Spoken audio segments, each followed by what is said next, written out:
no ar mais uma edição do Conexão Cidadã. Quem nunca ouviu falar sobre a Lei Maria da Penha? Desde que foi criada no país, há 15 anos, a lei tem impactado fortemente na luta contra a violência a mulheres. Por que esse combate é tão importante? Será que ainda estamos longe de atingir o cenário ideal? Esse é o destaque da nossa edição de hoje e você vai ver também. No quadro Transformando Vidas, vamos conhecer a história da Laura Ariela, uma mulher trans que transformou a luta pessoal em um combate coletivo pela visibilidade trans no Maranhão. Vamos bater um papo com a defensora pública Lindevânia Martins, do Núcleo de Defesa da Mulher e da População LGBT. No quadro Olhar da Defensoria, vamos aprofundar a análise sobre a Lei Maria da Penha para fundamentar os seus argumentos em uma dissertação. E no quadro Se Liga na Lei, fique por dentro dos seus direitos.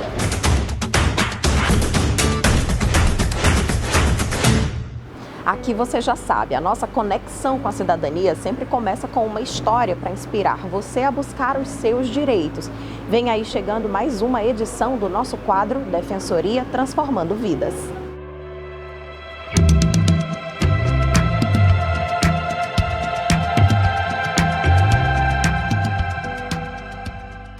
Faz só 3 anos que Laura Ariela decidiu dar um grito de liberdade e mostrar ao mundo a melhor versão da própria existência. Ela tomou doses diárias de coragem e foi à luta. O corpo passou por algumas transformações, mas algo jamais mudou, a essência dela. Com o apoio da Defensoria Pública, Laura Ariela conquistou não apenas o direito de usar o nome social, ela afirmou quem sempre foi de verdade. Para Laura, a luta pessoal virou bandeira de um combate, uma luta coletiva. Desde pequenininha eu sempre afirmava que eu era uma mulher. Foi com 19 anos de idade que eu me olhei no espelho e falei, realmente eu não sou isso daqui que está no espelho e agora eu vou buscar a minha essência.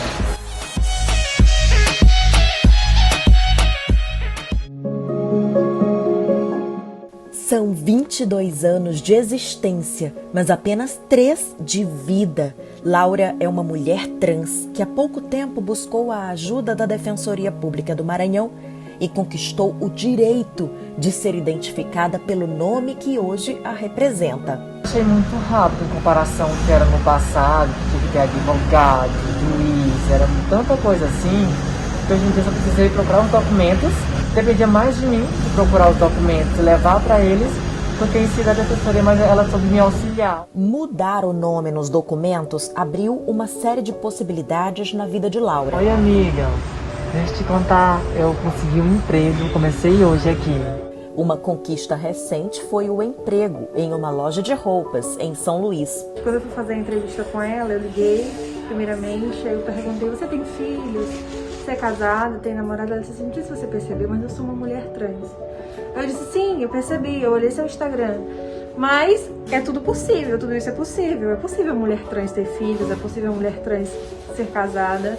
E aí depois ela disse, ah tá, não, é porque eu já tive inconveniência. Eu digo, não, só queria ter essas informações, mas eu já percebi sim que você é uma mulher trans.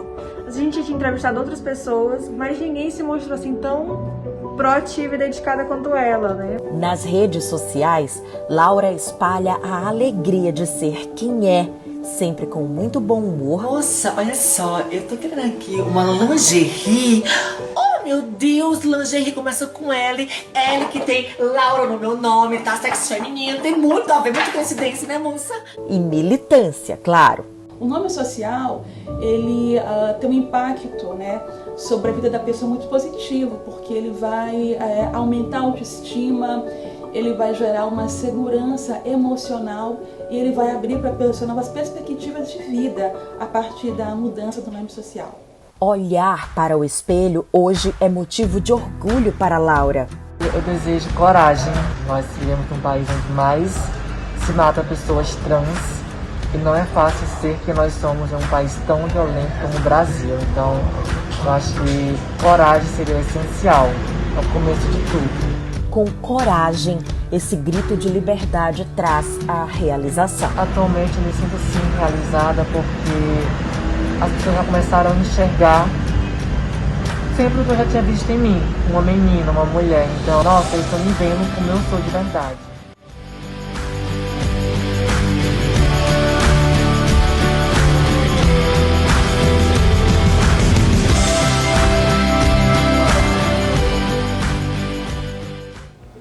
Ah, que história legal! A gente sempre se inspira com esse exemplo de superação. Bom, aqui ao meu lado hoje eu tenho a alegria de receber a defensora pública Lindevânia Martins, que atua no Núcleo de Defesa da Mulher e População LGBT. Doutora Lindevânia, seja muito bem-vinda ao Conexão Cidadã. Muito obrigada, Dalva. Um prazer estar com vocês aqui. Olha, a gente acabou de assistir a uma reportagem que mostra a trajetória de superação, embora não sem dor, da Laura Ariela. Esse exemplo dela tem sido visto mais comumente nos dias de hoje. É um dos avanços que a luta da população LGBT tem alcançado? Qual é o cenário? Então, Dalva, o caso da Ariela, ele é muito representativo, né? Porque ele representa uma série de pessoas da população LGBT, né? De mulheres e homens trans, que tiveram seu direito ao nome por muito tempo negado. E é importante a gente pensar o que isso representa, né? A gente está num momento muito importante, sim, de avanço de direitos. Nós avançamos muito em relação à população LGBT, mas nós temos um grande caminho, um grande percurso ainda a ser percorrido. Dalva, essa questão é muito importante, né? E a gente está com um público maravilhoso nos assistindo, e eu quero pedir para vocês que estão em casa que pensem sobre isso a partir do lugar que vocês ocupam, né? Por que o nome de vocês é importante e como vocês reagiriam se as pessoas chamassem vocês por um nome que não corresponde ao nome que vocês, né, se reconhecem enquanto seres humanos. Provavelmente essas pessoas nem fossem atender. Exatamente. Mas no caso das pessoas trans é muito mais sério, porque essa recusa ao nome é um sinal, é um símbolo de uma falta de reconhecimento, né, da humanidade dessa pessoa trans. Normalmente, quando uma pessoa trans, ou seja, uma mulher trans ou um homem trans, ela tem uma recusa a que as pessoas utilizem seu nome social ou então o nome pelo qual elas se reconhecem, isso indica um comportamento de ódio, né, um comportamento de tentativa de desqualificação da pessoa. De exclusão. Uma tentativa de humilhação, inclusive, de exclusão, exatamente. Então, quando a gente tem regras, né, regras jurídicas, regras administrativas, né, que permitem que as pessoas possam, né, fazer o uso formal, né, do nome pela qual ela se reconhece, a gente confere o quê? A essas pessoas. A gente confere dignidade a elas. A gente confere, isso é muito importante, a gente confere qualidade de vida. Então, quem está nos assistindo agora, quem está em casa, é muito importante que a gente respeite o nome das pessoas, inclusive o nome das pessoas trans, de mulheres e de homens trans. Inclusive, eu vou aproveitar esse gancho para que a defensora Lindevânia explique aqui para a gente melhor o que significa um homem trans e uma mulher trans nessa sigla que cresce a cada dia, LGBTQIA+, hoje a gente tem assim, mas o que é a pessoa trans? Tá, eu vou começar a explicar isso também pedindo para as pessoas de casa, né, também fazerem um exercício, né, pensando sobre o seu próprio corpo, né? Então, quando a gente nasce, como é que é, né? A mulher está lá na mesa de cirurgia, né? E aí o médico pega essa criança e diz, é menino, né? É menina. Isso aconteceu com cada um de nós, né? Então, a gente vai crescendo e a gente pode se identificar ou não com essa, né, digamos, com essa classificação. Então, uma pessoa transgênero, né, uma pessoa que não se identificou, tá, com, digamos, com essa classificação inicial a partir da sua biologia. Tá? Então, ela compreende que, apesar de ter sido identificada ao nascer como menina ou como menino, ela não corresponde àquele sexo, ela não corresponde àquele nome, né? Porque o nome é colocado a partir dessa identificação, né? E ela tem direito a isso, tem direito, né, a ser a pessoa e ser reconhecida pela sociedade dessa forma como ela se identifica.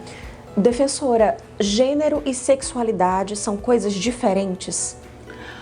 São coisas diferentes. Então, a gente fala de identidade de gênero, que é exatamente isso, né? Se a pessoa, a gente fala que existe na nossa sociedade um binarismo sexual, né? Então, quando a pessoa nasce, vamos dizer se ela é homem ou mulher. Então, isso é gênero. A gente tem, inclusive, hoje em dia, digamos, pessoas que dizem que não são nem homem nem mulher e falam que elas estão no lugar não binário. Tá? E a orientação sexual é outra coisa, é a quem você dirige seu afeto. A tá? sua atração sexual. Exatamente, sua atração sexual ou afetiva, porque, né, há pessoas também que falam que são assexuais e que não sentem atração sexual, mas têm atração afetiva. Então, se você, né, sente atração por pessoa do sexo oposto, você é heterossexual.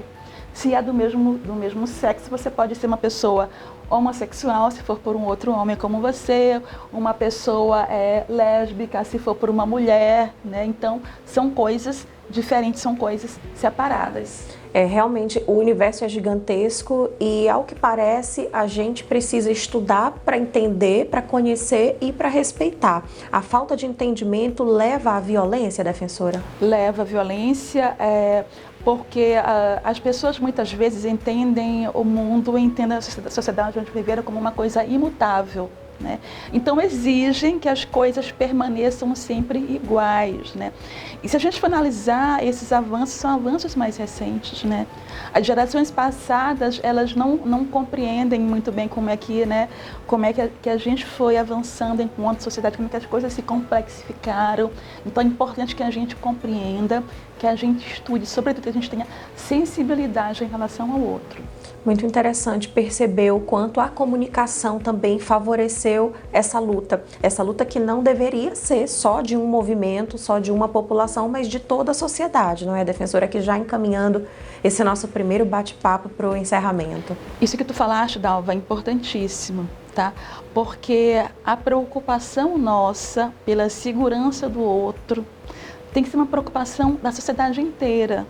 Mesmo que você não seja LGBT, mesmo que você não seja um homem gay, uma mulher lésbica, um homem trans, uma mulher lésbica, é importante que você se preocupe com a segurança dessas pessoas, porque a gente vive em sociedade. Somos todos seres humanos. Exatamente. Então, a violência que recai sobre os nossos companheiros LGBTs tem também que nos importar, não é isso?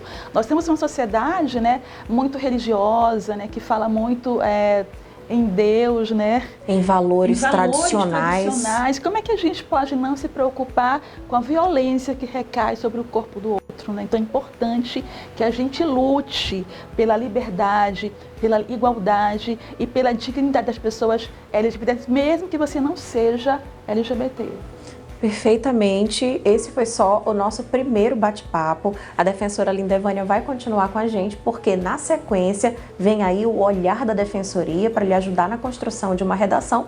E o tema destaque da edição é a Lei Maria da Penha. É já já.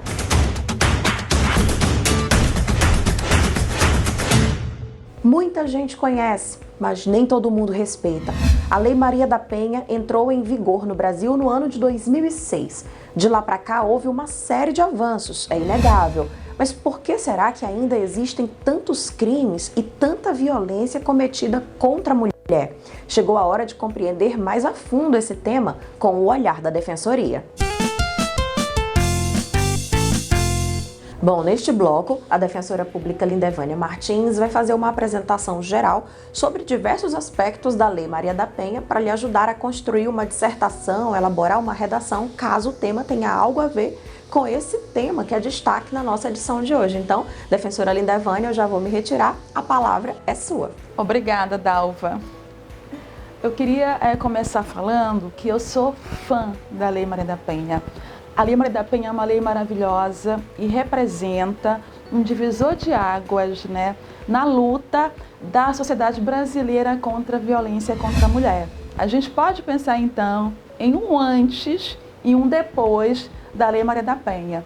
E se você vai fazer uma redação falando sobre a Lei Maria da Penha, é importante considerar que você pode abordar diversos aspectos sobre a lei. Por exemplo, você pode pensar: como foi que a lei surgiu? Eu vou contar um pouquinho para vocês sobre isso, tá? A lei surgiu a partir de uma pesquisa de vários órgãos que lutam contra a violência contra a mulher, para encontrar um caso que mostrasse que o Estado brasileiro não estava cuidando devidamente como deveria dessa temática, né? Vou contar para vocês uma história. Era uma vez uma mulher casada que sofreu uma série de tentativas de morte. Essa mulher sofreu violências terríveis e por conta dessa violência essa mulher parou numa cadeira de rodas. E sabe quem foi a pessoa responsável por isso? Foi o próprio marido dessa mulher, a pessoa que deveria ser o seu companheiro de uma vida inteira, que deveria ter com ela uma relação de amor.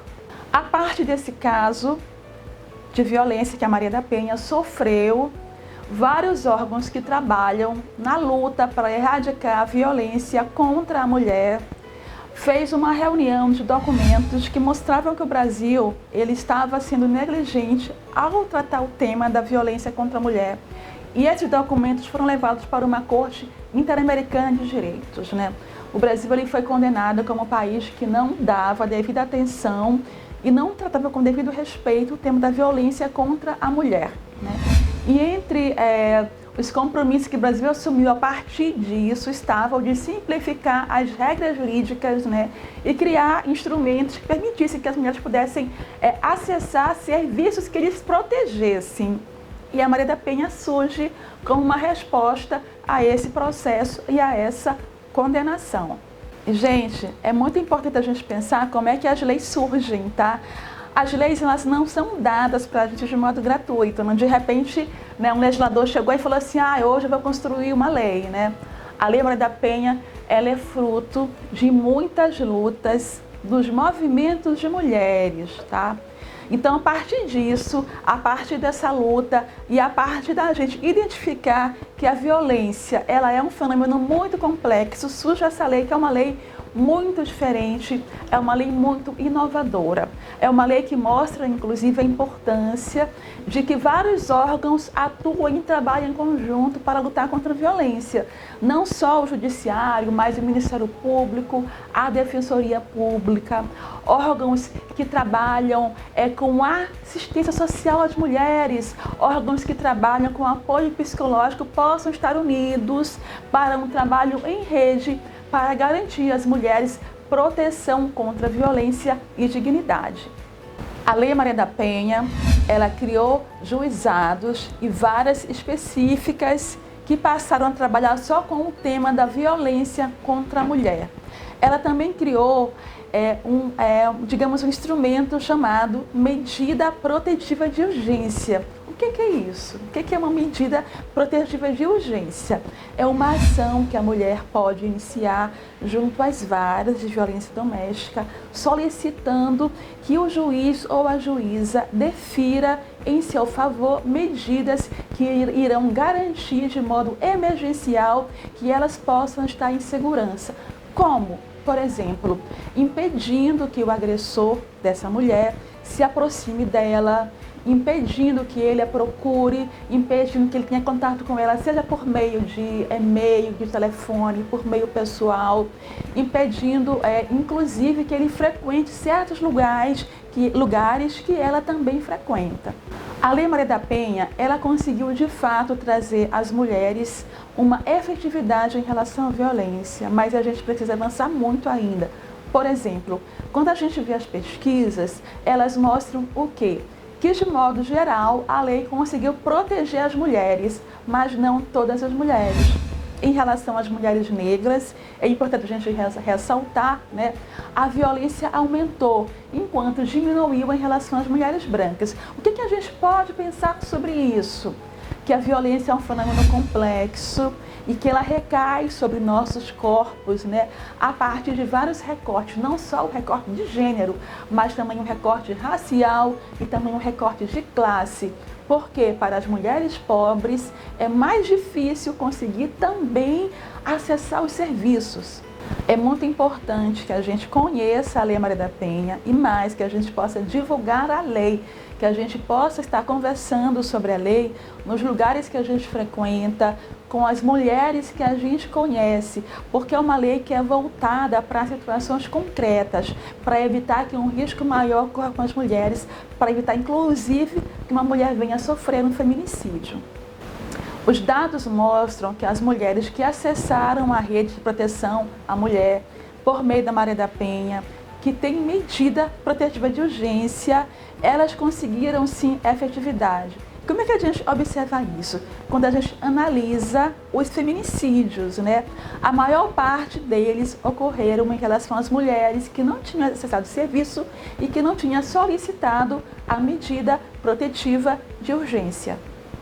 Então, gente, vocês podem explorar na sua redação uma diversidade de aspectos em relação à Lei Maria da Penha. É uma lei fantástica, é uma lei que ainda está sendo aperfeiçoada, é uma lei que não é perfeita, a gente tem várias alterações, teve nos últimos tempos, é uma lei que já trouxe mudanças, que já trouxe muitas conquistas e muita transformação para a vida das mulheres. Bem, pessoal, esse tema é um tema muito amplo. Eu espero que eu tenha conseguido ajudar vocês e vocês possam fazer a partir disso uma excelente redação e levem isso com vocês para a vida de vocês como conhecimento e também ensine outras mulheres sobre a importância da Lei Maria da Penha. Muito obrigada, boa sorte, tudo de bom para vocês.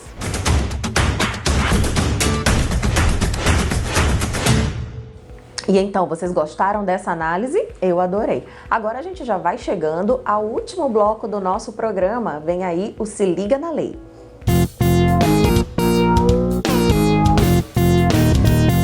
Aqui nesse bloco a gente vai poder dialogar sobre os seus direitos. E eu vou conversar agora com a defensora Linda Evânia sobre algumas perguntinhas, algumas dúvidas que são recorrentes na Defensoria Pública.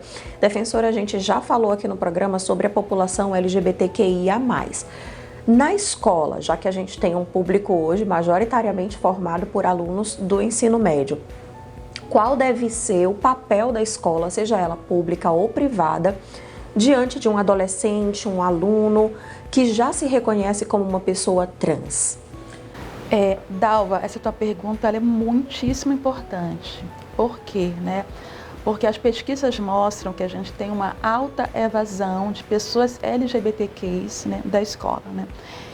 Homens gays, mulheres lésbicas, travestis, mulheres trans, homens trans, alunos trans, alunas trans, eles sofrem muito bullying na escola. Então a gente tem relatos terríveis, né?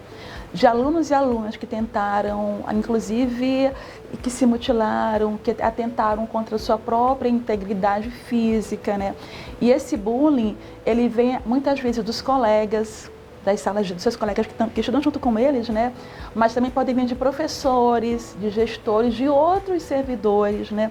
Então, esse aluno e essa aluna, ela tem o direito de ser respeitada na sua integridade física e emocional, isso é muito importante, respeitada da pessoa que ela é, né, em relação à sua identidade de gênero, em relação à sua orientação sexual. Ela tem direito a ser chamada, né, quando ela for fazer, o professor for fazer a lista de frequência, né, a ser chamada pelo seu nome social. Ela tem direito de que os alunos e os gestores respeitem a sua integridade física e emocional, não sofrer bullying. Então é muito importante que quem nos assiste agora compreenda isso, seja sensível a essa realidade, né? Então, às vezes a gente tem um aluno ou uma aluna que pratica bullying contra seu colega porque ele não compreende a gravidade desse comportamento. E muitas vezes ele reproduz um comportamento que ele vê dentro de casa, vê na rua.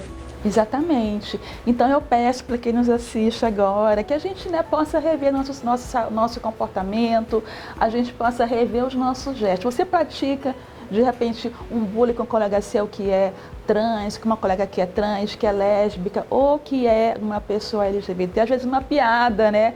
Que a gente diz, é uma piada inocente, não é inocente, isso machuca muito as pessoas. Então, é importante que a gente pare e reflita sobre isso. E esse aluno, essa aluna, pode ou deve relatar isso na direção da escola, na tentativa aí de, com muito esforço, mudar essa realidade? É muito importante que essa aluna leve essa questão, tá, para a direção da escola e também pode levar para alguns outros lugares que fazem parte do sistema de proteção, que a gente vai falar sobre isso, eu creio, em outro momento, porque é uma questão que aparece muito na Defensoria Pública para a gente. E eu vou trazer aqui agora, defensora, aproveitando a sua atuação no núcleo que também protege a mulher, trazendo para o ambiente escolar e educacional a questão da violência. Quando tem conhecimento de um caso de violência que acontece ali naquele ambiente, ou no ambiente doméstico, mas envolvendo alguém daquela comunidade escolar, educacional, qual deve ser o papel dessa instituição? Existem relatos aqui que chegam certamente ao núcleo, né? Muitos relatos, Dalva. E aí eu quero destacar, eu quero ressaltar que a escola tem tido um papel fundamental em identificar alguns tipos de violência, especialmente violência, né, contra a mulher.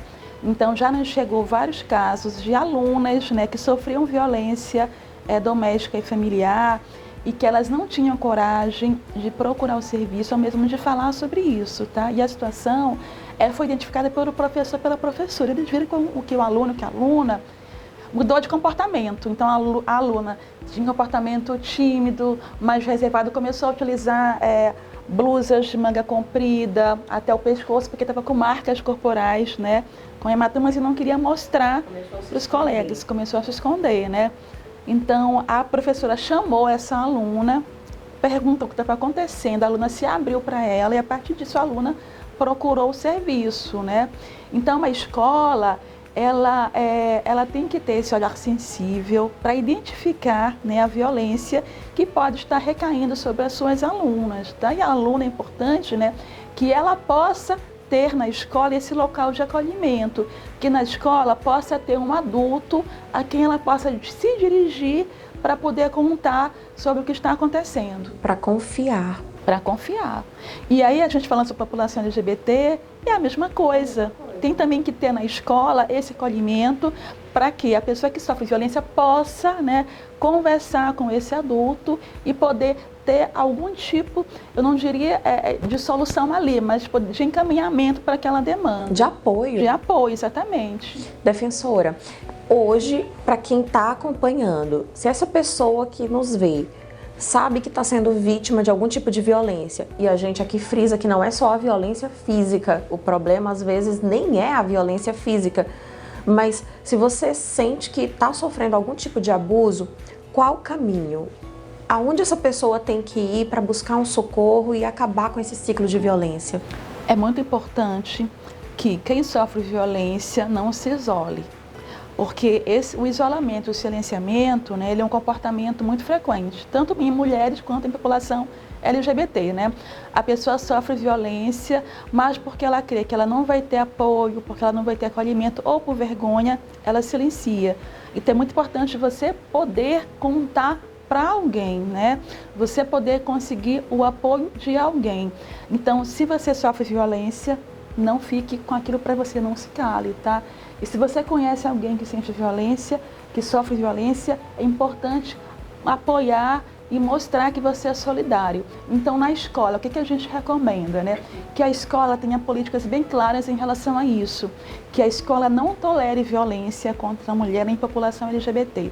Que a escola também faça um movimento mais amplo de informação com seus servidores, com professores, né, para que conheçam os serviços que existem de proteção à mulher e população LGBT.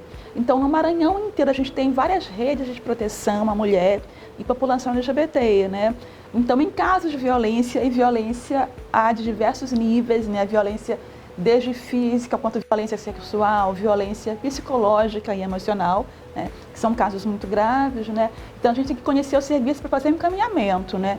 Pode encaminhar para delegacias de polícia, para as defensorias públicas, para o Ministério Público, para serviços psicológicos, né, para conselhos tutelares. Então, a gente tem uma gama de serviços que podem ser acessados, né, por quem está sofrendo violência ou por quem quer ajudar e apoiar essa pessoa. Em todo caso, Disque 100. Disque 100, exatamente. Muito obrigada. Nós agradecemos a participação, os esclarecimentos e esse compartilhamento de conhecimento da defensora Lindevânia Martins. Seja sempre bem-vinda ao Conexão Cidadã. Muito obrigada, que agradeço muito.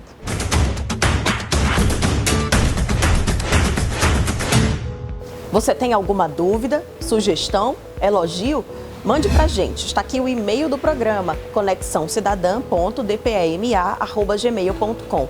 Nós também estamos nas redes sociais. É só seguir @defensoriama. Muito obrigada pela sua companhia, pela sua audiência e até o nosso próximo encontro. Tchau, tchau.